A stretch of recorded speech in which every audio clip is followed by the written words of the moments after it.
Ito yung kanilang price ngayong 2023 para sa lahat ng mga gustong kumuha. Ito ay nagkakahalaga ng cash ng 176,900. Yung down payment niya is 52,400 at ito yung kanyang monthly amortization. So ayan, screenshot nyo na lang para at least mabilis lang tayo. So ayun nga, ikutan natin dahil nga 2022 hindi natin to nakita. Ngayon 2023 at least nabigyan ulit tayo ng pagkakataon na makita ito at maikutan, okay, nang mabilisan lang naman. So dito sa kanyang front meron siyang maliit na windscreen. So mas maganda siguro kung adjustable siya, yung pwede nyo itaas, pwede nyo ibaba, di ba? Honda, ano ba? So meron tong open, tapos meron siyang parang malabong part dito, and then clear yung kanyang pinaka windscreen. So medyo parang ano siya, medyo parang sensitive yung kanyang windscreen, no? So dito sa part na to, glossy gray, and then LED yung kanyang headlight. Ang angas ng datingan, 150cc lang yan. Tingnan nyo naman, ang laki, di ba? So meron din siyang parang naka-usli dito na tuka ng manok or ibon. Yan, matte finish din to, and then stylish yung datingan niya rito, and then yung kanyang signal light LED rin yan. So halos lahat dito yung specs na to all goods, di ba? Dito naman ay naka inverted forks na kulay golden to, ganda. Tapos yung kanyang front fender stylish, and then glossy finish naman yan. Marami siyang pakantong design, and then may mga lining din yan. Ito yung kanyang extension ng front fender niya. Naka dual piston caliper din to, naka disc brake, and then yung kanyang mugs, yung size nung kanyang gulong dito ay 180 by 17. So tubeless na rin itong tires niya. Tapos IRC yung brand na ito. Ayos, diba? Tapos yung Showa yung kanyang shock, and then yung radiator, and may takip naman siya. Kagandahan dito sa ilalim, meron din siyang cover para sa makina, glossy finish na kulay gray, stylish yung datingan, ang ganda ng itsura, yun, no? Tapos yung makina, ang linis, futuristic yung datingan, and then kita nyo naman yung details dito sa side na to. Napakaangas ng details niya rito, para siyang merong pakpak dito nalalabas, di ba? Tamang tama dito sa Honda na nakalagay dito yung kanilang logo. And then meron siyang maliliit na details dito, open naman siya, tapos para sa kanyang aerodynamics. Ito, yung details niya dito, gusto ko itsura niya rito. Pati yung design, meron siyang mga sharp design din dito. Yan, yung chassis, ayos na ayos, ganda rin ito. Yan, ang ganda ng finish, yung paint job, goods. And then parang meron siyang carbon fiber finish dito, pero yung design niya, X. Yan, kung titingnan nyo mabuti, lahat yan may X.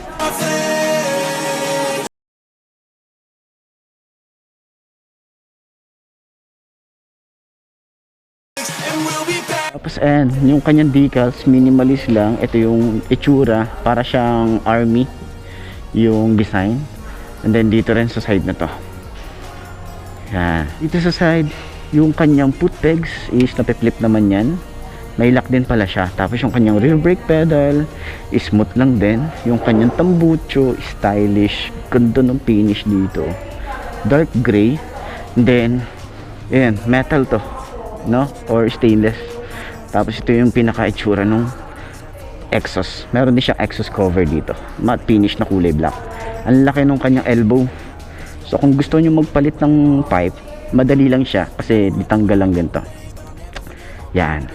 So naka monoshock sa pinaka-center naman yung shock niya, at alam ko adjustable ito. Meron din siyang tire hugger, stylish. Meron siyang mga sharp design din dito, and then flexible din yan. And dito ay naka Nissan caliper din siya. Okay? Tapos naka single piston caliper, naka disc brake, naka mugs, tubeless. Ang size naman nito is 130 70 by 17. Ito yung itsura ng tires niya. Yung kapit din, IRC yung tires niya. Yan, kaya maganda na rin eh. Tapos ano pa to? 6-speed, naka DOHC na rin to, di ba?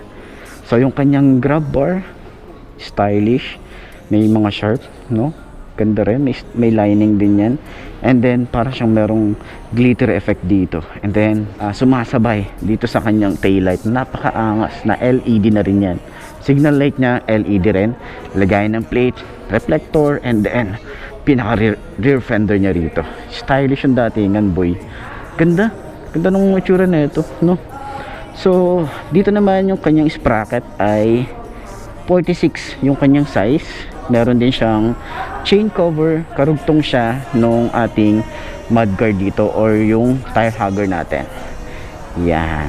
Ganda, oh. Ito ay naka-single head shifter. Ito yung pinaka-itsura nung, or ito yung style nung makina niya dito sa side. And then yung foot pegs same lang din dun sa kabila.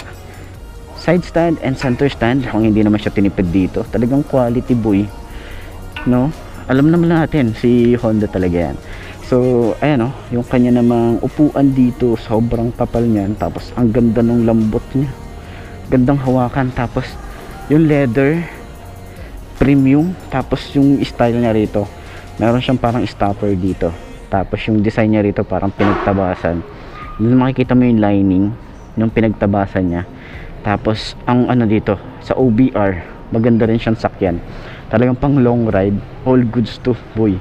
No, touring bike, okay na okay to. And then ito yung isa sa mga part na gusto kong makita rito habang bumabiyahe, kung ito man yung motor ko. Kasi tingnan niyo naman yung itsura niya, oh. 'Di ba? Ang relax niyang itsura. Tapos meron siyang open area dito, and then para sa kanyang aerodynamics. And yung design niya rito, merong CV150X. So tingin ko umiilaw to. Tingin ko lang, di ako sure. Comment nyo sa baba. Ito yung itsura, pang big bike yung kanyang tank, no? Nung tank cap niya. Then handlebar, ganda ng finish. Sheesh. Yung kanyang mga switches, talagang premium tingnan. Dito sa side is meron siyang flasher or passing light, high and low, signal light, and busina. And then yung grip niya, makapit. Pwede kayong maglagay dito ng bar and side mirror.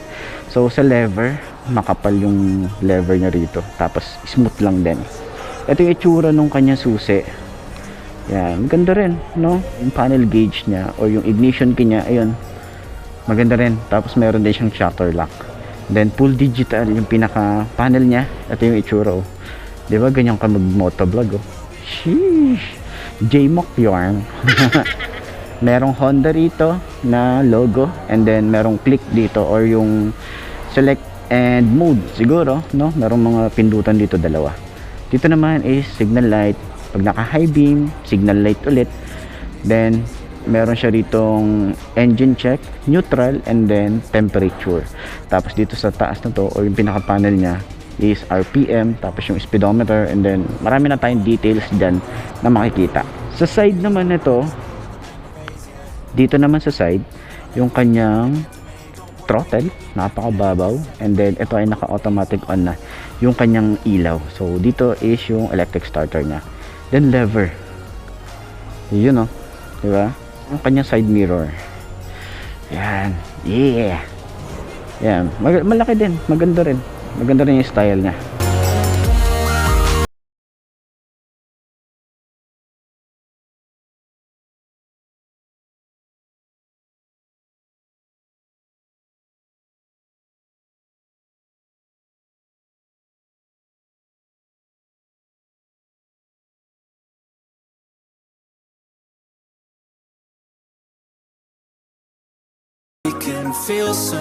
No?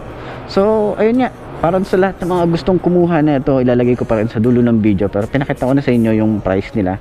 Then, kontakin nyo na lang yung number na nasa dulo ng video para sa motor na to. Ayos na ayos yan. So, ayun nga mga best, no? Ito na ba ang motor na babagi sa'yo? Kung ito na nga, markahan mo na yan at mag-subscribe ka na sa aking YouTube channel. I-click mo na rin yung notification bell para updated ka sa lahat ng videos na upload natin dito araw-araw. So, lagi yung tatandaan, wala sa brand ng motor. Tatagal yan, kung di na sa pag-aalaga mo yan, tatagal yan. Ayos na ayos yan. So, kita ka na lang ulit tayo bukas. I'm Mark D. Ciao. Maraming salamat sa inyo. Bye-bye!